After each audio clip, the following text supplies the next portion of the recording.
एक कुल या एक वंश कैसे रक्षा होगा, एक गांव कैसे रक्षा होगा, एक देश कैसे रक्षा होगा, एक आत्मा, हमारा शरीर में जो आत्मा है वो आत्मा का कैसे रक्षा होगा। आत्मा यानी कभी नष्ट न होने वाला चीज जो देश में है, वो आत्मा कैसे नष्ट नहीं होगा, उसका रक्षा कैसे होगा, ये चारों का कैसे रक्षा होगा। ये चारों का कैसे रक्षा होगा, इसके लिए मैं चाणक्य नीति का तीसरा अध्याय श्लोक नंबर 10 को बताता हूँ। इसमें बताया गया है ये चारों कैसे रक्षा होगा। पहला, एक कुल यानी एक वंश। एक वंश में जितना भी आदमी क्यों ना हो, उनमें से एक आदमी को उसका जीवन का परवाह नहीं करना चाहिए, उसको बलिदान देना चाहिए उसका कुल या वंश को रक्षा करने के लिए। इसीलिए बलिदान का मतलब है एक महान काम के लिए खुद को त्याग देना है।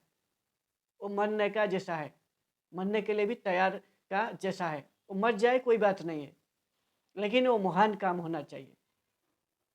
आपका कुल में, आपका परिवार में 5 बेटा है तो एक बेटा को आपको त्याग देना ही भलाई है, क्योंकि आपका परिवार का महानता को वो आगे लेके जाएगा। आपका परिवार महान है, उसी के लिए वो काम करेगा। यदि एक बेटा ऐसा करता है, कोई महान काम चुना है, उसके लिए उसका जीवन को पूरा खपाना पड़ेगा, तो आपको आपका बेटा को त्याग देना उचित है।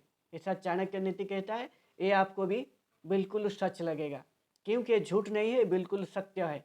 क्योंकि आपका 5 बेटा है, एक बेटा जाएगा एक महान काम के लिए, उसका जीवन भी चला जाए, आपको बिल्कुल परवाह नहीं करना चाहिए, क्योंकि आपका कुल और आपका जो वंश का महिमा वही आगे बढ़ा सकता है। इसीलिए उसको त्याग देना उचित है। एक कुल को रक्षा करेगा, एक बलिदान ही एक कुल को रक्षा कर सकता है। और दूसरा है एक गांव। एक गांव में जितना भी वंश है, जितना भी कुल है, जब उसको गांव को रक्षा की बात आता है, एक कुल को यानी एक वंश को पूरा उस गांव में पूरा त्याग देना यानी बलिदान देना पड़ेगा उस गांव को रक्षा करने के लिए।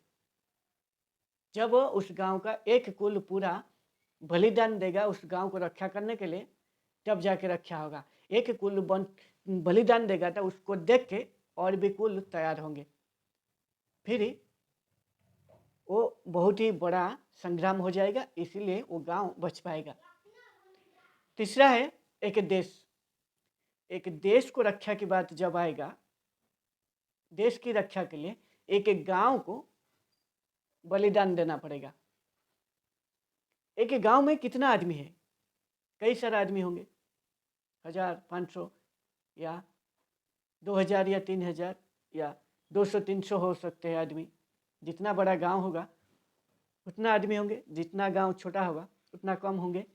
इसी का हिसाब से एक गांव में जितना आदमी है, जितना भी पूरा गांव जब बलिदान देने के लिए तैयार हो जाएगा, देश को बचाने के लिए जब वो आवाज़ उठाएगा, उसको देख के उसका आसपास में जो गांव है वो भी खड़ा हो जाएंगे, फिर उसको देख के उसका आसपास खड़ा होंगे। ऐसे पूरा देश भर में वो क्रांति फैल जाएगा। इसीलिए एक देश की रक्षा की बात जब आता है, एक गांव को पहले सोचना चाहिए, मेरा गांव को, हमारा देश को बचाने के लिए बलिदान देना है। तब जाके इससे एक क्रांति होता है और एक देश को रक्षा करने की किया जा सकता है। और ये पूरा सत्य है। एक गांव को बलिदान देने के लिए सोचना पड़ेगा, एक देश को रक्षा करने के लिए सोचना क्या, वो उसका काम है। तब जाके क्रांति ऐसे फैलेगा और इससे रक्षा होगा। और चौथा है आत्मा। आत्मा तो कभी मिटता नहीं है, इसीलिए जो भी चीज़ मिटता नहीं है, यदि उसको मिटाने के लिए कोई आता है ना, और जो देश में वो चीज़ है, जो देश उसी का ऊपर टिका हुआ है, जो देश का आइडेंटिटी वही चीज़ है, जिसको मिटाने के लिए कोई आए तो उस देश ना पूरा पूरा देश तैयार हो जाए बलिदान दे के उस चीज़ को बचाने के लिए, क्योंकि सत्य कभी मिटता नहीं है। इसीलिए सत्य का सामने सभी खड़ा हो जाएंगे। इसीलिए जो चीज़ मिटता नहीं है, यदि कोई उसको मिटाने के लिए आता है और उस देश का आइडेंटिटी उसी का ऊपर खड़ा है, उस देश पूरा उसी का ऊपर चलता है, तब पूरा देश बलिदान दे के उस चीज़ को बचाना चाहिए।